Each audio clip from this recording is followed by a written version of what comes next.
Meaning I don't have any legal authority? He asked, sounding both resigned and bitter. Tell me about it. He leaned toward her, his gaze intense. I need your help. Like I said, they're one semester from graduating, and they walked away from that to come here. Dakota had grown up in the town of Fool's Gold and had chosen to return after she'd finished her schooling, so she didn't understand why anyone wouldn't want to live in town. But she would guess Finn was a lot more worried about his brother's future than their location. He stood. Why am I even talking to you? You're one of those Hollywood types. You're probably happy they've given up everything to be on your stupid show. She rose as well, then shook her head. First of all, it's not my stupid show. I'm with the town, not the production company.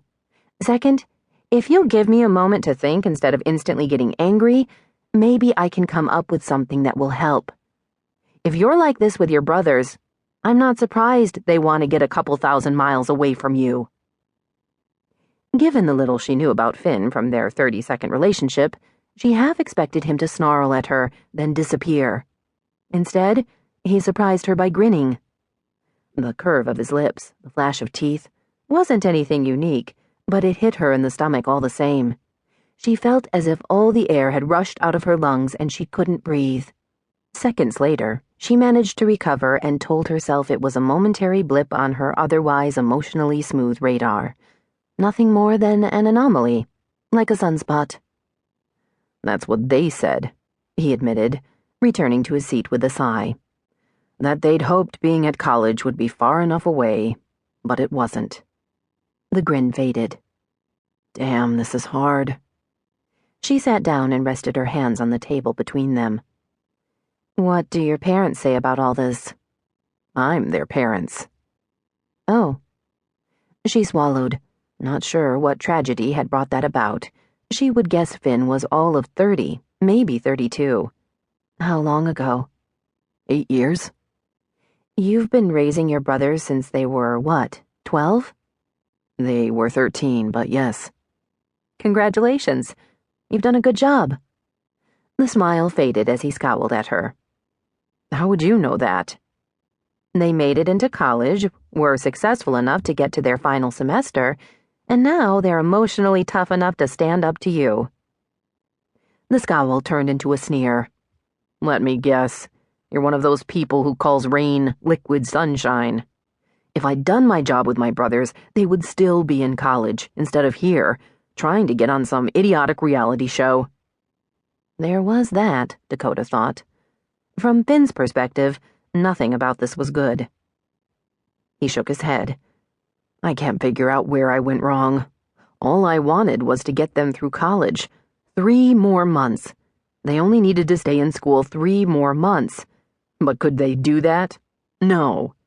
They even sent me an email telling me where they were, like I'd be happy for them. She reached for the files on her desk. What are their names? Sasha and Steven. His expression cleared. Is there something you can do to help? I don't know. As I said, I'm here representing the town. The producers came to us with the reality show idea. Believe me, Fool's Gold wasn't looking for this kind of publicity. We wanted to say no, but we're concerned they would go ahead and do it anyway. This way, we're involved and hope to have some kind of control over the outcome. She glanced at him and smiled. Or, at least, the illusion of control. Trust me, it's not all it's cracked up to be. I'm getting that. All the potential contestants were vetted thoroughly, background checks on everyone. We insisted on that. Trying to avoid the truly insane? Yes, and criminals.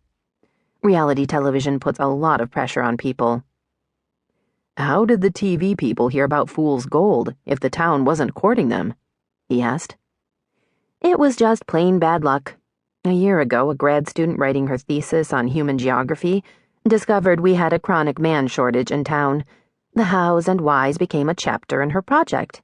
In an effort to bring attention to her work, she shopped her thesis around various media outlets, where the part about Fool's Gold was picked up. He frowned. I think I remember hearing about that. Didn't you get busloads of guys coming in from all over?